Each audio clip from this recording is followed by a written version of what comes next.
Welcome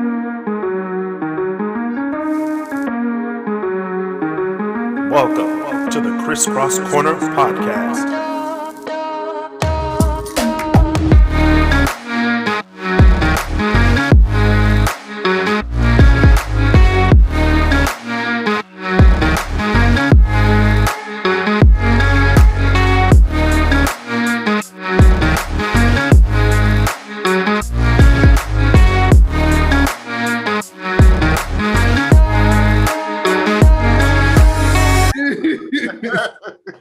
All right, y'all. Welcome back to the Crisscross Corner Podcast. I'm Chris Canty. And I'm Mark Simpson. And before we begin, shout out to the members of the Crisscross crew on Patreon. Whew. Shout out to y'all. Hand clap for yourselves. Hand clap. All right. Shout out to the members of the Crisscross Corner Facebook group as well. You guys keep us going every week. If you want to join the conversation, please just go on Facebook, type in Crisscross Corner Podcast Facebook group, and it'll be right there. And please subscribe to the Crisscross Corner YouTube page for all free content, episodes of the Crisscross Corner, great debaters, Chris and Chris, Mark After Dark, oh man, clean versions, and last night, and other things that we also do for free and give it to you on Facebook for free, Facebook or YouTube for free. So shout out to everybody on there. Shout out to the people on Patreon. Please send that $5 a month on Patreon to get all the stuff that we can't put on YouTube, including Mark After Dark, the Crisscross Guess That Challenge, Guess That Song Challenge, Guess That Song Challenge, which we will be playing today with other people from the Great Debaters. Basil and Chris go head to head again. I just want to shout out to the Great Debaters last night, though, for having an actual successful episode of Mark After Dark. No cancellation. No, it was canceled again for the 8th time. It's never Mark's fault. Never Mark's fault. It's not. That's why we canceled it. It's never my fault. It's never your fault, but we're going to cancel you again. So it doesn't matter. We are in these COVID times, so please, your support helps me pay bills and Mark pay bills, because I might pay him once eventually. So I want the shackles off, man. I'm a slave still. All right, y'all. Moving on to the first segment of the show. What you doing, Detroit? Oh man, what you doing? What are y'all doing? What's going on, Mark? Listen, the COVID vaccine, as you guys know, have been out for, what did you say, about 2-3 months now? Yeah, about a few months. A few months. And now they're deciding, is it still safe to get it if you're allergic to shellfish? God damn it. So the questions that they're asking is, should we wait more than a month to get the second shot after you get the first one? And it says you should get it as close to the 21 days after the first one as possible. The problem is, I do know of a healthcare worker who, my fiance's aunt actually was a healthcare worker. She got the shot. She said it felt like she had the flu-like symptoms and felt sick as a dog after she got it. Interesting. They say it's normal, but you know us, we still on the edge, like, we still watching, like, because there was a dude who got his first shot, and then he passed away due to complications after he got it. So now I'm like, after seeing that, had me scared a little bit, you know? Yeah, there was also someone who took it, and then I think a day later she died. I saw that in the news too. Mm-hmm. I was like, They claim there are no food allergies that would make the vaccine unsafe, but there's still questions to be answered. FDA let us eat clone meat, so I don't know what they Can't trust the FDA, right? Like, come on. If I'm taking diabetic medication and it's gonna give me heart disease, there's something wrong with that. Right? You're like, come on now, and it shows a post. What does it say? I think it was 72% of people are still scared to take the vaccine. I'm one of them. Said if they had to, they would still take it. I'm one of them. Nah, but some jobs they're considering making the vaccine. You have to get it in order to work. I will be out of a job if they do that. I'll just let you know now. Right, you'll be at home. I'm What up, Chris? I'm like, unemployment. I can take taxes out. Mark's new podcast, Unemployment, featuring Chris Canty. Featuring Chris Canty. Man with a job. I'm playing. All right, moving on.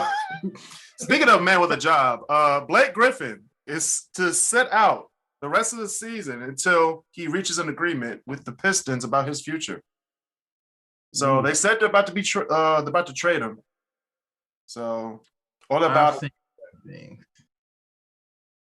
So what you think? What you think, Chris? Do you think he'd be traded soon, or do you think they'll figure out a role for him in Detroit? Based on what I've seen, because I've missed only like 4 games this season. I've watched all of them except for 4. Blake Griffin's not who he used to be. Even with the Pistons, he's not what he used to be, because every time he goes out there, he barely makes 30 points a game. But he barely makes 20 sometimes. So yeah, he barely hits 10. He barely gets time now. He barely gets any minutes now. Like, I remember I watched the stat line from one game. And this is no knock on Blake Griffin's game, because we all know Blake Griffin's able, even though he had a dunk in the game since 2019. But why you point that stat out? I had to. But everybody knows Blake Griffin can easily get you 20 and 10. Easily. True. That is true. And you can tell in his play, it's not that he can't do it. He just doesn't want to. Yeah. He traded away Derrick Rose. Traded Derrick Rose to New York. Again. Right. You sent him back to New York, which I don't. Well, they probably did that to prevent him from going to a contender, which is actually. Hey, man. Hey, when you look at the numbers, the New York Knicks are a contender now. Are they in the playoffs? Yeah, I think they're in 8th place or 7th. Wow. For now. I stand corrected. I said for now. They're the Knicks. The Pistons aren't going anywhere. We just got to sadly accept that. Yeah. Actually, all Detroit sports aren't going anywhere until we figure out something. Are the Red Wings still terrible? Let's not talk about that. Oh, okay. It's so bad that I stayed up to like 2 a.m. last night looking at like when we were like really good, the Red Wings. I was like, I miss these days. If you guys didn't know, I'm not a hockey fan, but I still catch myself sometimes going back watching old Red Wings highlights, like from 1987, and Like, I look at back in the day, we were pretty violent. Yeah. God dang. Like, because we were in a Western Conference, which didn't make sense in the first place. Hey, we did what we had to do. We were in the Western Conference. We were literally the best of the West, and they threw us in the East, and we still were the beast of the East. So it's just like, we can't be beat. The Red Wings are like the Boston Celtics of the NHL. That's really of the NHL of the United States. Yes, we are. Yeah, United States. Now, if we could take on to other countries like Canada. Now, if we take on like both US and Canada, the Celtics or / LA Lakers now, because they're both the same titles, would be Montreal, the Montreal Canadiens. Yeah, they have like 24 titles. They let go of PK Subban. So yeah. But what else we got, Mark? All right, so kids, if you're 18 or under, this is good news for you. If you're over the age of 23 or 24, this sucks. Because we're about to be triggered. We're going to be real triggered. ACT and SAT scores are no longer required on your college applications because of the pandemic. I'm done. All the studying, the struggling, the times where they literally took us out of class to go study for an SAT or ACT. That extra money you paid to take the test again when you scored too low the first time doesn't matter anymore. I know some of y'all got a 15 on the ACT, so stop it. You know what I'm saying? Like, I'm not ashamed to say the first time I took the ACT, I got a 16. Oh, Mark, I'm sorry. I'm sorry to trigger you. The second time I got a 27, so I'm not even gonna complain. I got a 27 the second time. So I was like, okay, I'll take a 27. From a 16 to a 27, that's a big jump. Right. So, that means you actually paid attention. First time you was just filling in bubbles. First time I was just like, bro, I'm about to hurry up and do this because they sent us home because we took the ACT. It took us 3 days to do it. And then they have us, y'all go home after y'all get done taking the test. We'll go home, then we don't got to come back to school for the rest of the week. Right. So of course, I was sitting here like, no, I'm gonna just get through this and go home. Got a 16. But to take that out of the college process, that's a huge thing. And to kids that don't understand why that's a huge deal, because colleges look at that to the term also help determine your admission into the college. Mm-hmm. Like colleges like U of M, Ann Arbor, I should say, U of M, Ann Arbor. Yeah. The University of Michigan. Yeah, the University of Michigan. And Michigan State as well. Yeah. You take the ACT out, now they have to rely on your grades in school. And I think part of that is going to get watered down as well because they're taking the online classes into consideration because they know some kids learn better in the classroom setting versus online only. True. However, I don't think they'll, since they're taking away the standardized testing, which is a huge component for a lot of people to go to college, if they can or cannot, based on those scores and their grades. They're letting on essay heavy. I think most of the stuff is going to be on their grades. They're going essay heavy as well. So essay heavy, yeah, that's also kind of skewed towards white people, but it's okay. I think what it is too, like you graduated class of 2013, right? Yeah. So I would say probably from like 2011 until probably now and last year, it was essays were the generation before us, that was their thing, the essays. Then with us, it was ACT, SAT. Now it seems like it's going backwards to grades and essay. Yeah. So they also had ACT and SAT back then. More so SAT. My mom was telling me, I sat and talked to my mom about it. She was like, ACT and SAT was big, but it wasn't, they didn't look at that as much as they look at the essay you wrote to get into school. Oh yeah, the entry, what's it called? I know what it's called. It's been so long. Yeah, the entry essay. But either entry essay or the common application essay you got to do for all the big schools. But yeah, some jobs do that too now. You know, the MJR and Southgate, they make you write 3 paragraphs on why you're a good or I think 2 or 3 paragraphs on why you're a good candidate to work there. I like popcorn. Period. But hey, that's preparing kids for the future. If you don't, you know, it is. Because in college, you know, 2 or 3 paragraphs. Huh? Who?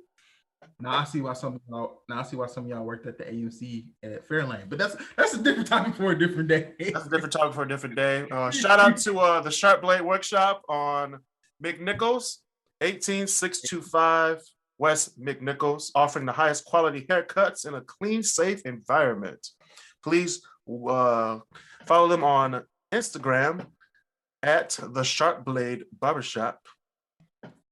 So shout out to Jermaine Hammond. He's my barber. He hooks me up, you know, every week. You know what I'm saying?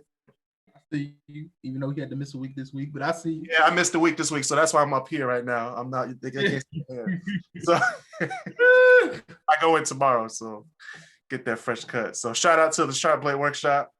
How much does he charge? What's his prices? I think mine was 30. Because I got a lot of stuff done. That's not bad. Yeah. But it's not bad work. It's not a bad barbershop. I like it. I love going there. It's a great atmosphere. I might have to check them out. You might have to hook me up, Chris. Right. We'll go together. All right. Guys night out. I don't know. No homo. But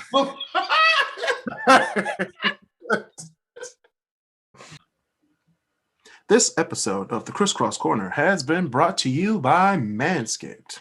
Have you ever nicked your balls while shaving your hair? Hurts like hell, doesn't it? With Manscaped, there will be no more snags and cuts on these nuts. When you use the right tools on your family jewels, your balls will look and smell much better. Get your balls manscaped, because that's what gentlemen do. I have the Lawnmower 3.0, which is their main trimmer, their Crop Preserver, which is their ball deodorant, and their Crop Reviver, which is their ball toner. which make my balls look good, if I do say so myself. Guys, if you manscape with Manscaped, your man area will look so much better to you and your significant other. We have everything at Manscaped, including things that will give your significant other that face of amusement and excitement when you release the dragon. Not that look of disgust when you don't do it.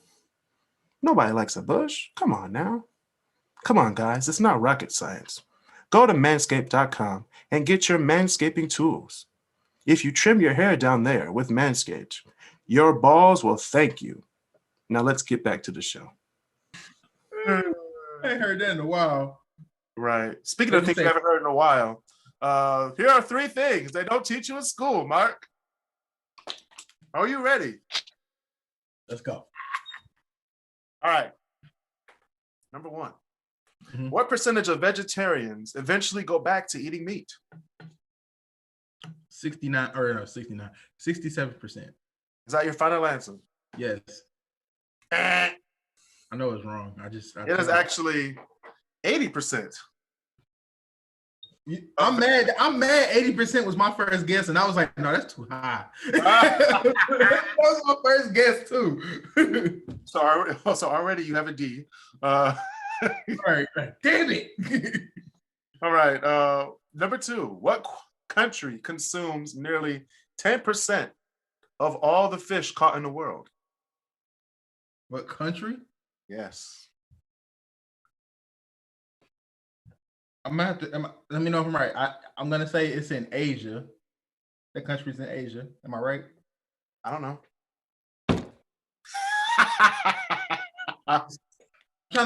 It's between. I would say China is between. I'm trying to think between India, China, and Japan. Probably one of those 3. I'm gonna say Japan. Ding, ding, ding, ding, ding. You got it. Japan. He got 1 right, y'all. 1 for 2. All right. Let's see if you can go 2 for 3. All right. Number 3. What country has the most skyscrapers in the world? What country? Oh, my bad. What city? I'm like, wait, what country? I'm like, wait a minute. This is too much. There's too many countries in here. So what city has the most skyscrapers in the world? It's between New York and Dubai. Is that your final answer? Dubai. Okay. It's Hong Kong. All right. I got 1 for 3. I'm about to fail. 1 for 3. Everybody give a round of applause for Mark. Yo, that Japan one, the fish one, I'm like, it's between India, China, and Japan. I know that whole region over there is just fish central. They were talking about reason I remember that because in school they were talking about when they were doing the atomic bomb testing, and a lot of the people in Japan couldn't eat because when they tested the bombs in the water, it contaminated a lot of the fish. Yeah, I paid attention in history class. Hey, obviously you didn't pay attention in geography class. I didn't have geography. They didn't even offer that in high school. Dang, that sucks. When people are like, yeah, I took geography in high school, I'm just sitting here like, all I had was government. Yeah, civics and government. Civics, government, and world history. That's all I had. And U.S. history. Dang. That's life. All right, that's life. All right, that was our 3 things that they don't teach you in school. And we will get to the main topic of the show right after this. Yeah. Commercials. Yeah. All right. Topic of the day. We're going to be talking about Black contributions to sports, music, and culture. Black contributions. Black contributions. Did you know that Jack Johnson was the first Black heavyweight boxing champion? Jack Johnson. Mm-hmm. What year, Chris? 1910. Wow. In the 15th round. So that's amazing. I mean, he was going hard. They was tired of the mud. He knocked him out. Did you know in the year 1975, Franco Harris was the first African American to be named Super Bowl MVP Oh, wow. from the Pittsburgh Steelers? Pittsburgh Steelers. Oh, did you know that their race riots exploded all over the country because of Jack Johnson's win? Wow, really? Yeah, because when I say boxing was a huge sport back in the day, it was huge. Mhm. Like boxing is equivalent to like the Super Bowl back in the day. So it's a big, huge thing. Oh wow. So Fritz Pollard and Bobby Marshall were the first Black football players in the NFL. Really? Yep, 1920. Oh, okay. Okay. That makes sense. I thought it was Who did they play for though? I thought it was Kenny Washington who broke the NFL curler barrier. No, it was Fritz Pollard and Bobby Marshall. What website is this? Oh, okay. You don't seem credible. Yeah. On the WikiLeaks. No, it's called WUSA9.com and it has a CBS logo on it. Oh. That's weird. CBS. That's weird. Fake news. It's fake news, everyone. Don't believe it. Oh, so back when you were saying the 1920s, it was integrated and then they got segregated and they got reintegrated in 1946. Mm-hmm. Okay, that makes sense then. Wow, Althea Gibson was the first Black athlete to compete in international tennis. Woo. 1956. Shout out to you. Shout out to her, because without her, there would be no Serena. I knew you going there. Knew it. No Serena without her. So her career totaled out to 11 Grand Slam wins, which included 6 singles titles. Wow. So congratulations, I guess. I don't watch tennis like that, so I don't know. I guess. We don't even got to speak on Jackie Robinson. Yeah, we're not going to speak on him because obviously we know it. And shout out to Chadwick Boseman. Yes. Yes, shout out to him. Okay, who was the first Black NBA MVP? Ooh. See if you know this one. I have no idea. You don't know who the first Black? No, I do not.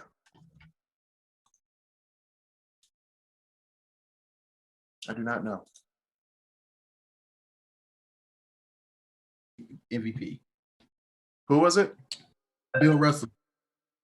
Oh, Bill Russell. Okay, that makes sense. He was also the first Black coach in the NBA.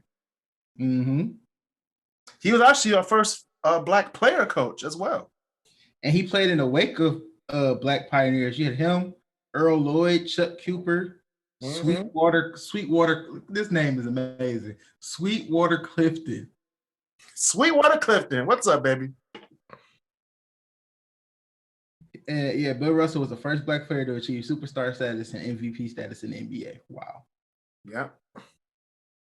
Shout out to Gabby Douglas, the first Black gymnast to win individual all-around champion. She won all of those things. Before Simone Biles. Yeah. Gabby Douglas, she just seems like she's a humble, Yeah. A nice humble person. She was amazing. Mm-hmm. I didn't even watch gymnastics like that. And I was like, oh, who's this? Oh my God. What else you got, Mark? For me, for sports, that's it. Okay. Black inventions. Black inventions. We're going to talk about inventions in the top 10 list. So stay tuned for that. Okay. The ones that you're doing the ones that no one knows, right? Yeah, the ones that nobody thinks about or has not known. Well, never mind then. That takes away my I don't want to mention nothing on your list, so I'm gonna just keep that alone. Wow. Let's see. That's crazy. Let's move on to music. That's the next place I was gonna go. Like 30 times Black music changed the world. We have, oh wow. So in 1939, Billie Holiday sang Strange Fruit at New York's Cafe Society in 1939. Strange. The song would be the last of the night. The waiters would stop serving drinks, and the only light in the room would be on her. So, Strange Fruit, it was a declaration of war, the opening salvo of the civil rights movement. So, shout out to Billie Holiday. That's actually one of my favorite songs, like classic songs. It's a pretty nice song. Mm-hmm. Why is it your favorite song? Did it like speak to you? It's because when you hear things that are sampled a lot in new music nowadays, I'm that person that goes back and listens to the song that was sampled. And before the song was sampled itself, the song is just well put together. It's nice. It's a nice going out song. You know what I mean? Yeah. It tells you, y'all ain't gotta go home, but you gotta get you gotta get out of here. Yeah. Mm-mm-mm. Shout out to Kanye West. Yeah, shout out to Kanye West. Shout out to Jimi Hendrix for putting psychedelic rock music on the map. Yeah. Big Jimmy. Shout out to Stevie Wonder, first of all. I was that was gonna we was waiting on it. I was waiting on it. I know you was gonna say it. Either Stevie, Duke Ellington. Yep, Duke Ellington. Chuck Berry. Michael Berry. Jackson. He in the class of his own. We gonna leave him where he is. Well, true, but he was black. Emphasis on was temporarily. And he had a black nose temporarily. All right, moving on to shouting out to Run DMC, pioneering the rap. What's it called? Oh, you can't say that without saying Curtis Blow. Let me just say this. I said this before in my other episode earlier in last year about the transformation of hip hop. Curtis Blow was authentic hip hop. Mm-hmm. Run DMC was like the transition from authentic to worldwide domination. That is true. And they wouldn't have that without the addition of rock music, because most of Run DMC's music is rock and rap at the same time. So, which rock music was also invented by black people. Most people don't. I want to admit that. I'm saying it right here on the podcast. Rock music was made by black people. Ray Charles. Yeah, hit the road, Jack. All right. Yeah. James Brown. Yep. Hey! Aretha Franklin. Aretha. Whitney Houston. Janet Jackson. Yeah. Wu-Tang Clan. King Tubby. No, I'm just playing. All right. Diana Ross. I just want to trigger you. I wasn't triggered. I was just trying to keep the show going. Mariah Carey. Boyz II Men. Mary J. Blige. Destiny Scott. Outkast. Oh, no. See, Outkast was prolific in their own right. The South got something to say. That's all I'm going to say. The South got something. Was that the Source Awards? I think so. Because they got nominated for an award. They got to bring that back. Like 8 awards, only won one. They got to bring that back. The Source Awards. Oh, man. Donna Summer. No. Grandmaster Flash. Grandmaster Flash. Africa Bambaataa. Frankie Knuckles. Yeah. All these people. How do we miss Prince? Because we don't really like Prince, but Prince, you put him in there. Prince. Louis Armstrong. Neil Armstrong. Yeah. I'm joking. Ella Fitzgerald. We have Billie Holiday, as I said before. Little Richard. B.B. King. Etta James. Like, he's not music, but like he who am I thinking about? You say Etta James? Yeah. I was gonna tell people, watch Cadillac Records. Just watch that movie, please. Just watch Cadillac Records. Muddy Waters. Yeah, that's the only movie I could watch Beyonce in and not say she was terrible. Because she wasn't. She wasn't terrible in that. I could say that. She wasn't terrible with that. She gave that white man a heart attack. Hey. I know how he feels too. This man, she got to singing. This man left the studio in the middle of her session. Got in the car. Shit.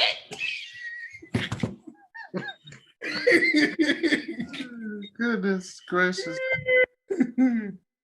Oh God. All right, we got Marvin Gaye, John Coltrane,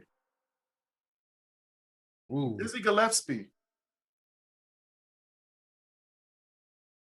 Nina Simone, yeah, Dr. Dre. Billie Holiday, Yeah, we said Billie Holiday. did Erica Badu. Yep, Erykah Badu. Jill Scott. I said Jill Scott. You skipped right over her. I didn't hear it, so. Lauryn Hill. Without her, there wouldn't be Drake. Yeah, we got two people now who said it. David, I said it. Without her, it wouldn't be Drake. Right. Without Nelly, there would be no Drake. So don't at me on that. Mahalia Jackson. Isaac Hayes. Yeah, Isaac Hayes. I forgot about him. Shaka Khan. Shaka Khan, Gladys Knight, Patti LaBelle, Sam Cooke. Smokey. Gang banging. All right, we got Isley Brothers, Four Tops, The Drifters, Miles Davis. Yep, yeah, we said that already. Earth, Wind, and Fire. Little Walter. Oh Lord. NWA. Yeah. Icons like NWA. Black contribution to music, NWA, and Public Enemy. A Tribe Called Quest. Tribe Called, yeah, Tribe. Queen Latifah. Wu-Tang. Yeah. Cash Rules Everything Around Me. What else we got? Drake. No, I'm just He's part black, so we gotta put him in there. You gotta put Drake in there. But he's Canadian. Yeah, still America. Canada's part of America. Fine. Yeah, Howlin' Wolf. Thelonious Monk. I forgot about Tina Turner. Ike Turner. Curtis Mayfield. Bobby Womack. Yep. George Clinton. Bobby Brown. The Temptations. Yeah. The Miracles. The Pips. Just not the Pips. They didn't do that for me. Just back there. Yeah, just back there.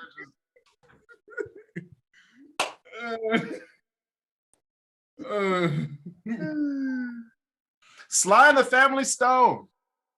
How did we forget though? I'm just going through this list. We need another night. Get another night with the years, and we just name songs from that year. Oh yeah, we'll do a whole nother episode on that.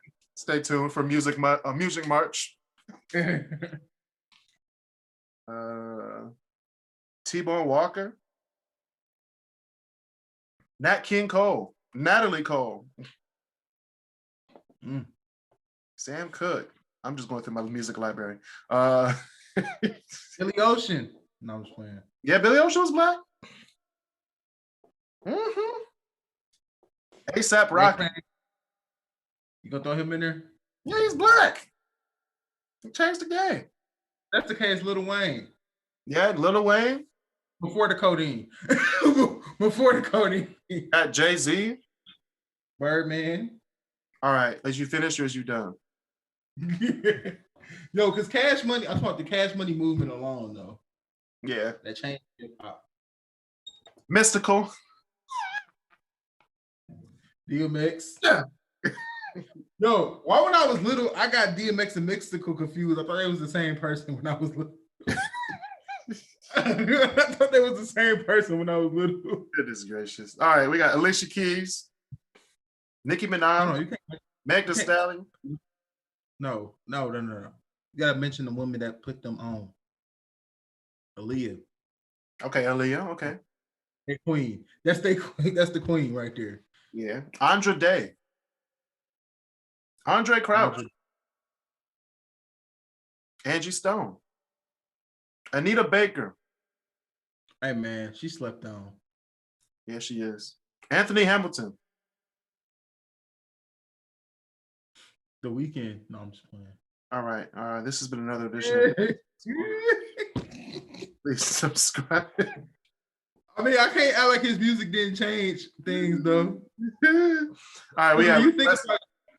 Go ahead.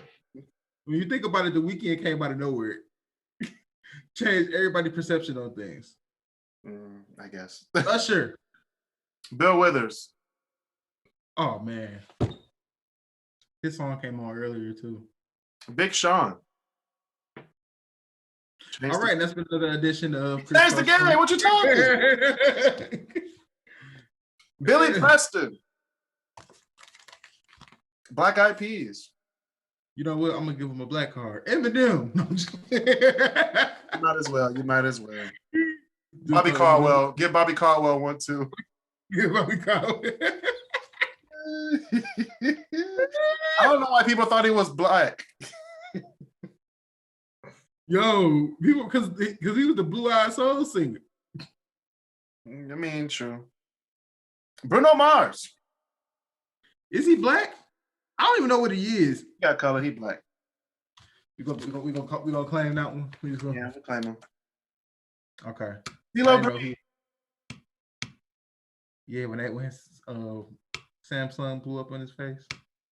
Yeah, speaking of blowing up in your face, Chris Brown.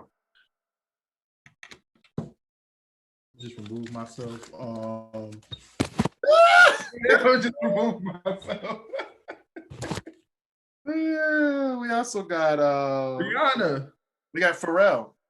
Beyonce. You can't not mention her. Yeah, we gotta talk about Beyonce, I guess. Wait, hold on. We gotta talk about DeBarge. Lil Biv DeVoe. All right. Hold on, Cisco.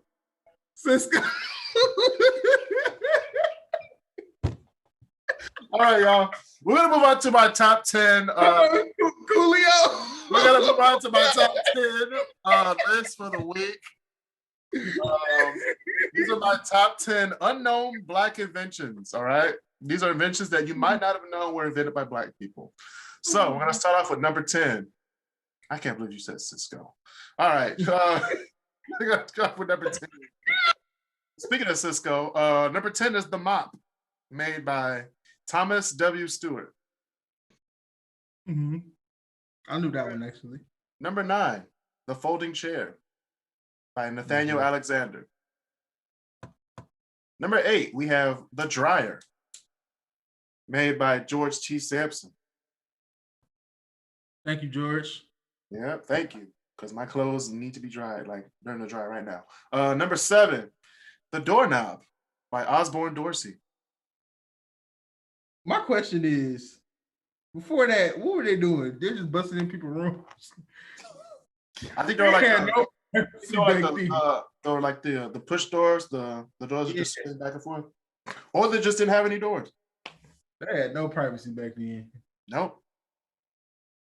So didn't. Speaking of privacy, number 6, the blood plasma bag was made by Charles Drew.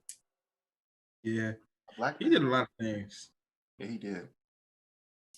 Right. Going back to Black people inventing rock music, number 5, the guitar was made by Robert F. Fleming Jr., a Black man. Hey, what's that you got there, boy? A guitar. I'm gonna put my name on it. That's exactly what the But number 4. That's exactly how. Number 4 is a hairbrush by Lydia O. Newman. Thank you, Lydia, for keeping Black men's hair and Black women's hair together. Okay, we can't be out here looking all messed up and nappy. All right, number 3, the almanac was made by Benjamin Banneker. Benjamin Banneker. It's been a while since I heard that name. Right. I was like, the almanac? All right. Number 2, the stethoscope was made by Thomas A. Carrington. So thank you, Thomas, for the stethoscope. I want to know what my heartbeat sounds like. Right. And speaking of health, number 1, drum roll, please. All right. Number 1 is the ice cream scoop by Alfred L. Crowley. No, not Batman's assistant. Alfred. Goodness gracious. Man. Any inventions that we should have said on here, Mark? In my top 10 list? Yeah, the toilet. No, I'm just playing. That's where we got to put Coolio and Cisco in. Black inventions that no one knows. What do you think you missed out on, Chris? I don't know. I'm asking you. The first home security system was invented by a Black nurse, Mary Van Britton Brown. Okay. She recognized security threats to her home and devised a system that would alert her of strangers at the door. What did it compose of? Let's see if it says. Her original invention consisted of peepholes, a camera, monitors, a two-way microphone, and the finishing touch was an alarm button that, when pressed, would immediately contact the police. Her patent laid the groundwork for modern closed-circuit television systems that is widely used for surveillance, home security systems, push-button alarm triggers, crime prevention, and traffic monitoring. And Ring. And Ring. So thank you. What was her name again? Her name was Marie Van Britton Brown. Interesting. Hopefully I'm pronouncing that right. She was born in 1922 and died in 1999. Oh, wow. She died right before Y2K. It's probably what took her out. Yeah. Dr. Shirley Jackson invented touch-tone telephones, caller ID, and fiber optic cables. What? So without her, we wouldn't have AT&T going through apartment buildings now? Right. Shout out to her. So then you got Otis Boykin, IBM computer and pacemakers. Wow. I feel stupid. And of course, you know Lonnie G. Johnson. You know what he's famous for. What'd he do? The Super Soaker. Yeah. Yeah, then you brought Charles Drew up.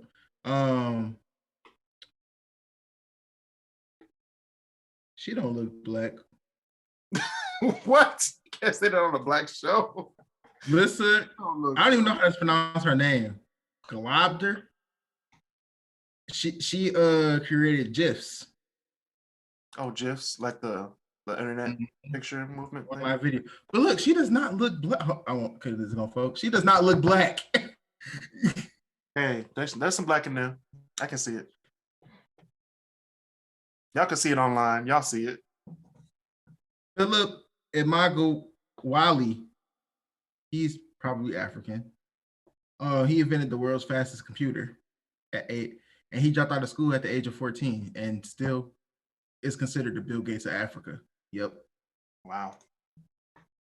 Bill Gates of Africa. Yeah. That's cool. Garrett Morgan, maps, traffic signal. Yeah, basics. That's it.